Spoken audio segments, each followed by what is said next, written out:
progress on the path of spirituality. A man just enters the spiritual life, call him as A. How does he enter?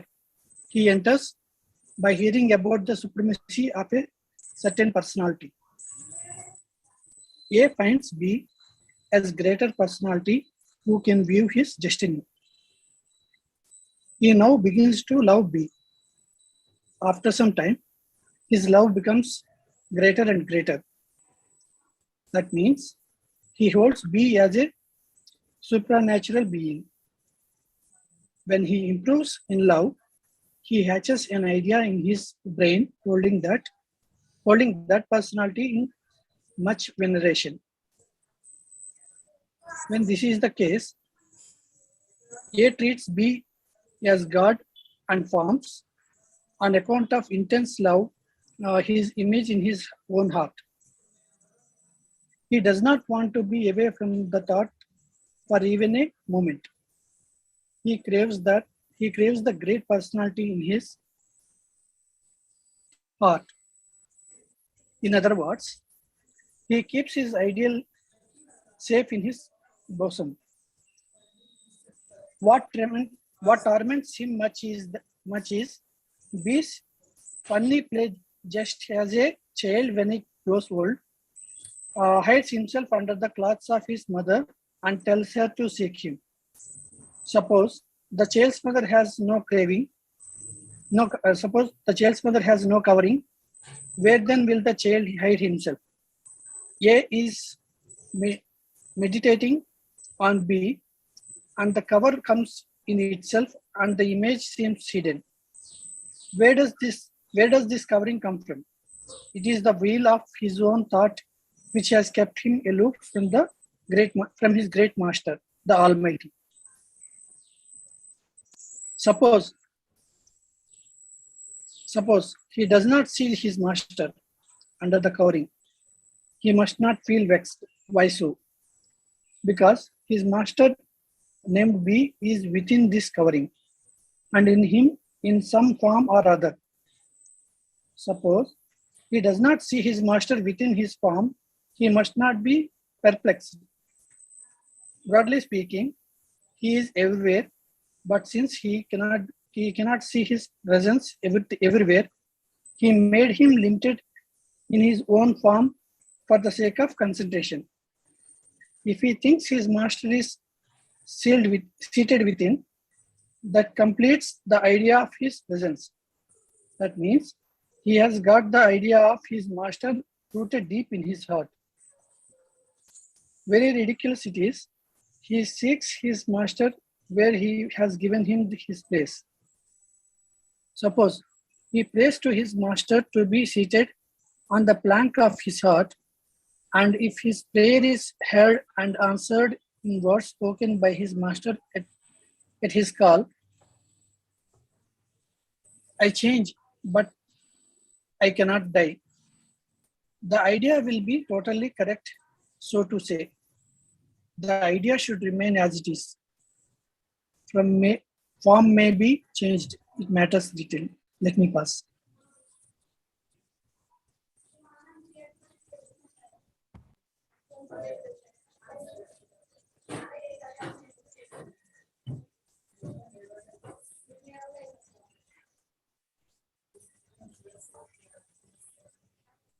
Now the disciple is satisfied. He contemplates his master and the idea of his presence remains in his heart. I think it is sufficient. There is one philosophy underlying it. When we put a bird into the cage for the first time, it begins to flap its wings because it is not used to the cage. You put the unlimited one into the cage of your heart. When the unlimited one is compared to a bird, for your understanding, it begins to fly with you. And then you begin to seek its image, which is only seen as long as its flight has not begun. You both fly together to have the cage and you become one with him. H capital. When this is the case, I mean, when your flying has commenced, The fly, then fly with all you have got with you. Then fly with all you have got with you. That means he's asking us to fly with complete dedication and complete completeness. Basically.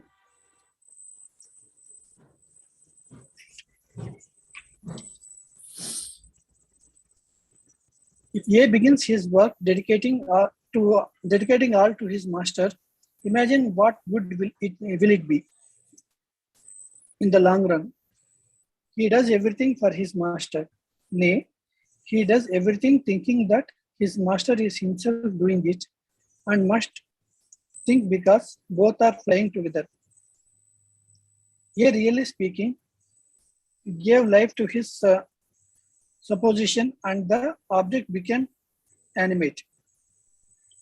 Both have got lives now. He starts his work from the same morning.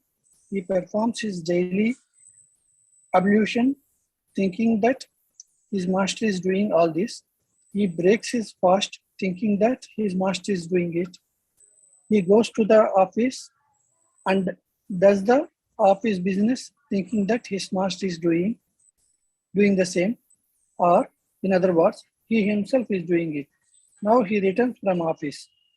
On the way, he finds an attractive dance and his eyes go to the farm already playing his part. What do you think then if you cannot check yourself? Think that it's not you who is seeing the dance, but your master's eyes. The eyes you have got are witnessing the scene. What good could it do? You will lose the curiosity of seeing the dance at once because your master's power will begin to flow at once, and you will be relieved of the curiosity just awakened. Now you came to the house, finishing your office business. You see your children quite joyful at seeing you as you have returned after so many hours from the office. You enjoy their merriment and it is, of course, but natural. What would you do then? Your attention is diverted towards them, and you are a bit away from your sacred thought for the time being. The method would be complete if you think that your master within is himself enjoying. You will find that its effect you will find that its effect is no more, and you are away from your own thoughts. Now another business comes. Friends come in. They chit chat. You also drop into conversation with them, and that is the daily routine. Think that you are not, but your master is talking with them. That is the best practice, I tell you. Similarly, you can adjust yourself in your daily routine and in all the work before you. If you are walking, you can of course think of your master at that time, but how good it would be if you do both the things together. You are thinking of your master and at the same time also having the idea that your master himself is walking. If you do it, that means you are going with double force. Likewise, while you are meditating, think that your master is himself meditating on his own form. If you cultivate this habit, what effect would they in the long run? You will not make samskaras any further.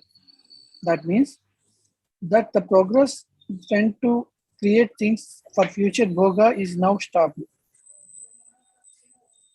That is the way to salvation.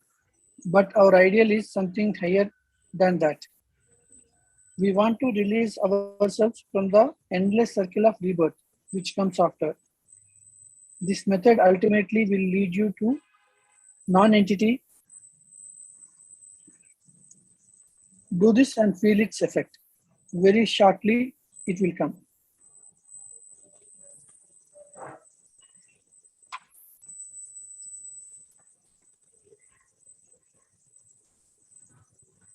This is constant remembrance and even basic writings of Sri Ramchandra, more or less the same.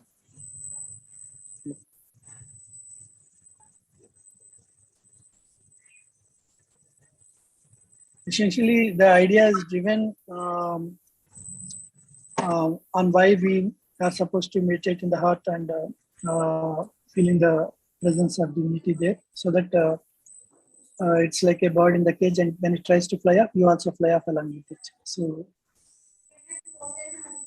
that is that's repeated once again in this paragraph. Shall I go ahead with next? Any questions? Anything to add?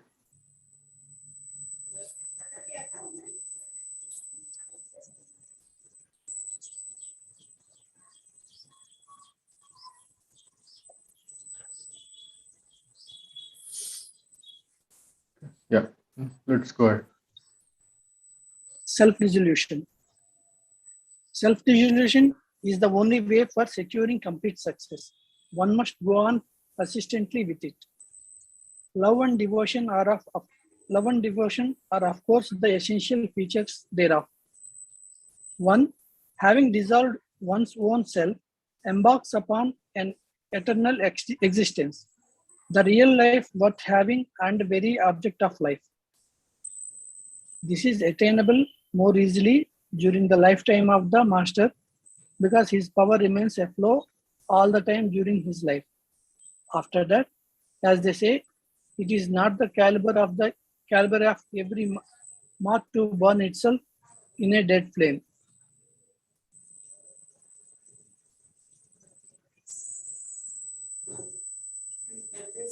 Shoktan bar shama pushta are har parwana nesta.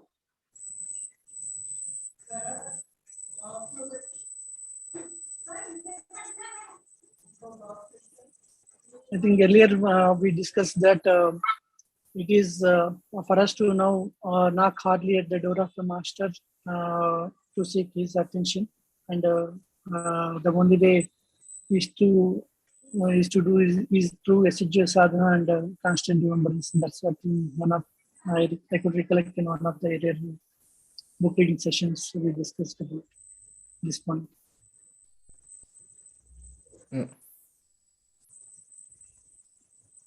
Here, when it says it is not the caliber of every moth to burn itself in a dead flame. So it's referring about one between the living master and the master who is not there in the physical form, right?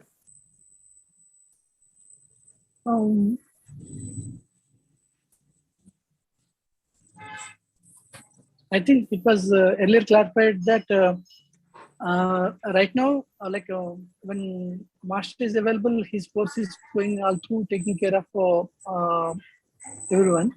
But after his physical presence, basically one may not be unless they put their hard work, may not be able to get the attention of, like, probably that's inside this. Sir, you want to elaborate on this one? Hey, the point is very simple. If master's physical presence is there, his power is a flow, and it will benefit everybody quite a lot. But after master's physical willing, he says, for a moth is attracted to the fire and it gets, burnt in that fire, merges in master. But if there is no fire, it's very difficult for the moth to burn itself in a non-existent fire. So the idea is, for such sort of a thing to occur, that moth should have a special characteristics. And those special characteristics are when all these faculties, the manasu, buddhi, ahankara, chitta, they become very pure. Today I was talking to Ravi about yajna, tapas and dana. That means obligatory duties of every human being is yajna is worshipping God, dana is sharing your knowledge or helping others on the spiritual path or other ways also, and tapas is self-control. These three duties are obligatory. If you do these three duties consistently, then that purifies the mind. When the mind becomes purified and only when Sattva-guna only dominates in your mind, that is a special caliber where they can be able to be in the plane where they can contact the master. So without this purity, it is just like a moth trying to burn itself on a non-existent flame. It is very difficult. But if you have purity in your heart, then only intercommunication will become possible. Yeah. So that's why people who have taken advantage of the presence of master, they benefit. Hmm.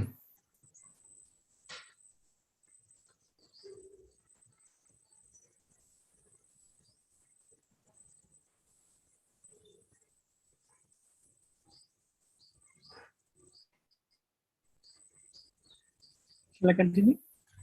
Yeah, continue. Transformation difficulties. No doubt I try to transform everybody who comes to me to whatever extent it may be possible at the time. For I think it to be my duty. But then something rests on the person as well. It is for him to let the transformation work its way. Where this is lacking, the man, though he may at the time be induced to follow the practice, will definitely break up after some time. My difficulties are manifold.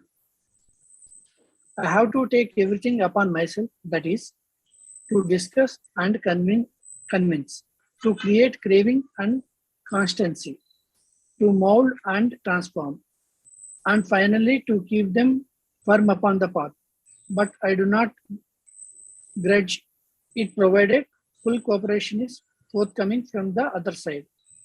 It is, however, a matter of pity that in certain cases, even cooperation is wanting. All that they seek for is the external or material. Our system is meant exclusively for the attainment of liberation and beyond. Hence, far away from baser ideals, I impart the same to everyone, even from my first contact. But this takes time to mature into fullness if he is eager for it. Those coming to me without real craving lack patience to wait for the transformation to take deeper roots and gradually work out its results. I am at a loss to understand what to do in such cases unless I induce myself to force everything into them. But that may be a risky process.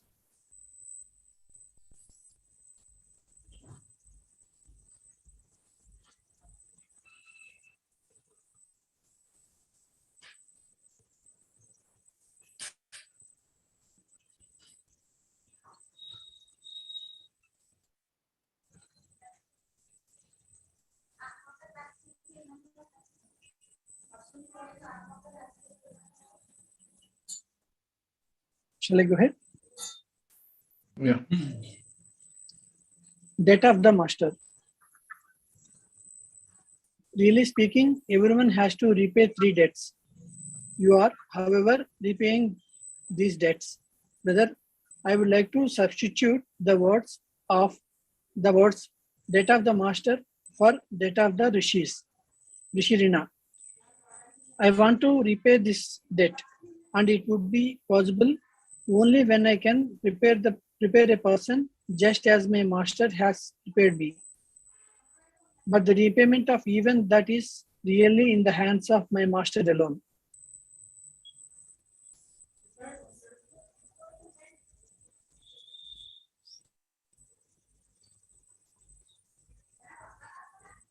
So this last sentence, but the repayment of even that is really in the hands of my master alone. Can you elaborate that? What is there to elaborate? He feels that to achieve even that preparation of master also, he has to depend on the master. So it only indicates his total dependency on God for everything. So that is also what we are supposed to do, no? When we are saying vairagya, which means renunciation. If you suppose we have some agenda for future, we think that if you do this, you'll get that fruit. That is a volitional activity. So a yogi is supposed to renounce all volitional activity. That means any action which is contaminated by desire is an action done by an ignorant person. Yogi renounces motivated actions with desires. So that is elementary steps yogi has to take. He should be free from all desires. Everything has to be approached with the point of duty. So even I do a treatment to any patient and all that.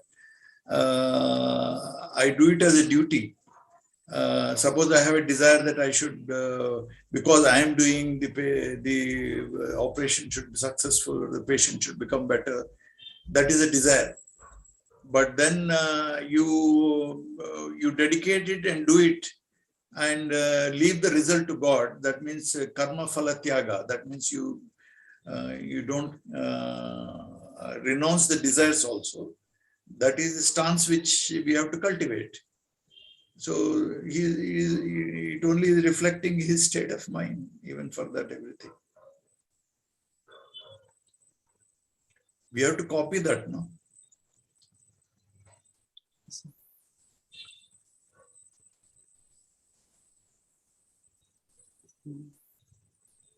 So these are all hints which gives us clues how we should think and approach life in our own lives. So, so if you do correct meditation, if your meditation is leading towards a state of dependency and surrender, all these things will come into your mind actually.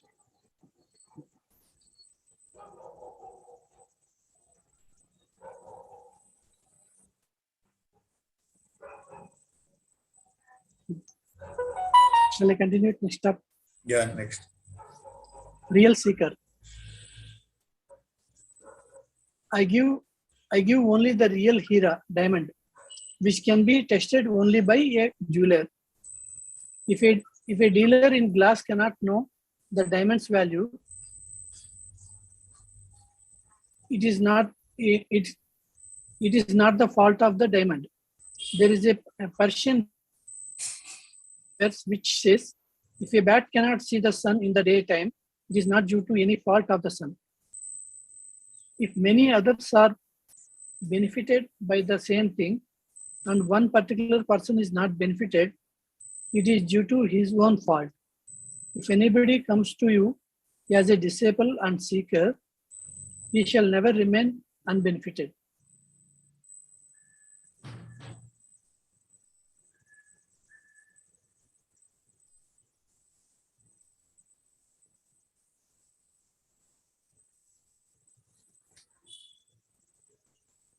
Next one. Master's condition. Dear brother, you are asking wages of me. I consider you yourself to be the master. Hence, it is a surprise that the master should ask wages of his servant for the work done by him. Shall I write something more? But I am afraid one may think that I am showing the mastery. But, dear brother, to whom shall I shall I show my mastery when there is no disciple, nor my God? By the grace of God,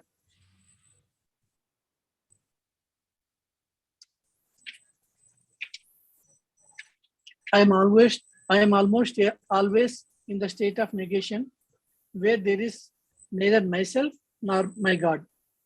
I am afraid people may call me an atheist.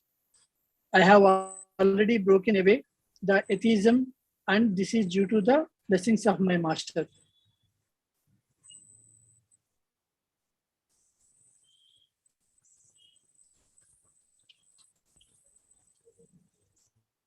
Nishkara. A poet has said, no worship is devoid of kufr, lack of real faith. Whether one worships the idol or takes a name of Allah, God, and dear brother, what an essence there is in saltless stone. This is condition of negation, that you never wish to be that you never wish to be separated from it. So much so that according to the method of training, one has to come down from this state while transmitting, but I cannot do it. This is the reason why no other emotion than peace and calmness is created in the Abhyasi to generate in faith in principles of the mission. But it has happened that if I even enter upon my previous condition for a moment, I would feel the reflection of that state. I remember that I had once written to someone, dear brother, you have given me the spiritual training, and due to yourself alone, I have progressed in spirituality. And this feeling was quite correct. When I come upon such a condition, I feel that you appear like the Guru. Nay, you are the Guru himself. And naturally, the acknowledgement comes that you people alone have given me the training. I wish that my associates should tell me their mistakes and foolishness, whatever you may call them. But when I expect this from others, first of all, I should place my own foolishness before them. At one time, Pandit X, who was proud of his knowledge and learning, began to think me defeated in the field of knowledge. I considered that it was not good for him to nurture this pride. Therefore, I took a turn and came upon a previous condition of mine. And then I wrote to him, you will love to know what I had written. I had written, it was I alone who had sent Rama and Krishna into this world. It was I alone who had brought the revelation of Shrutis to the Rishis. Now you must have understood why you find yourself often in darkness.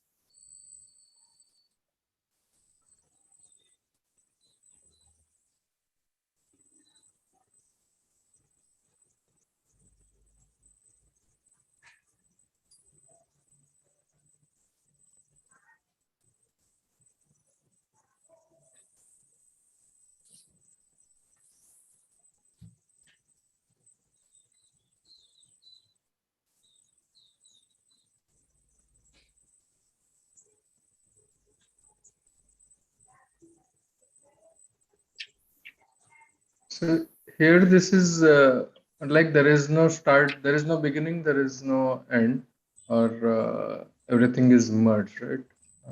Where? So when here Master says that I took a turn and came upon a previous condition of mine, and then I wrote to him that I had written it was I alone who had sent Rama and Krishna into this world, and it was I alone who had brought the revelation of Shrutis to the Rishis. What do you want to understand? Where is the problem? No, so I'm just, he says like, You want to form an estimate of his condition. You think you have got the mind to estimate his condition? no. Forget about it. Just go ahead. Next, reality and negation.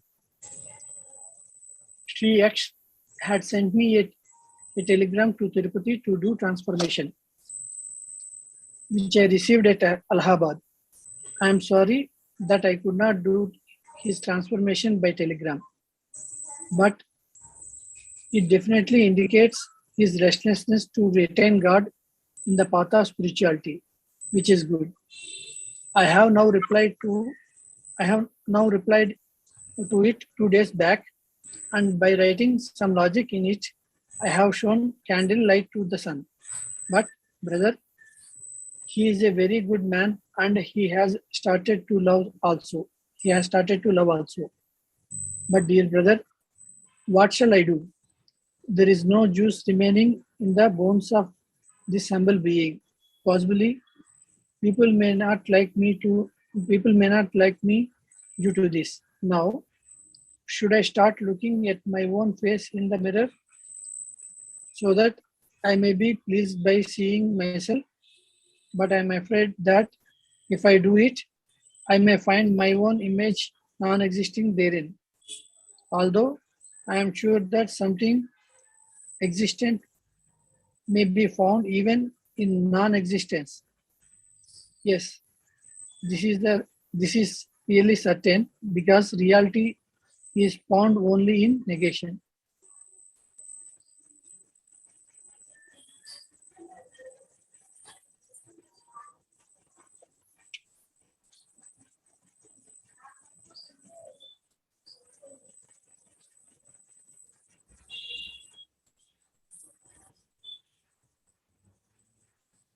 Okay. Shall I go ahead to next? Next, small one. Dependency. Yeah, dependency. As for myself, I have always been a dependent of my master, and I would accept subordination to that person under whose subordination my master orders me to remain.